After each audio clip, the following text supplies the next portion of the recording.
আসসালামু আলাইকুম। থাইল্যান্ডে 7.7 ভূমিকম্প হয়ে গেল।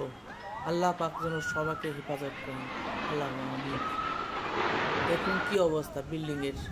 বাংলাদেশে এই অবস্থা হলে আরও খারাপ অবস্থার দিকে চলে যাবে। তাই হারে কঠিন ভূমিকম্প। আল্লাহ হেফাজত করুন সকলকে। ইন্নালিল্লাহ ইন্নালিল্লাহ ইন্নালিল্লাহ ইন্নালিল্লাহ। কিভাবে পানি উপর ধসে পড়লো একটা বিল্ডিং, দেখেন কিভাবে ধসে পড়লো। আহা, এর নিচে নাকি অনেক শ্রমিক আছে, অনেক শ্রমিক এখনো আছে।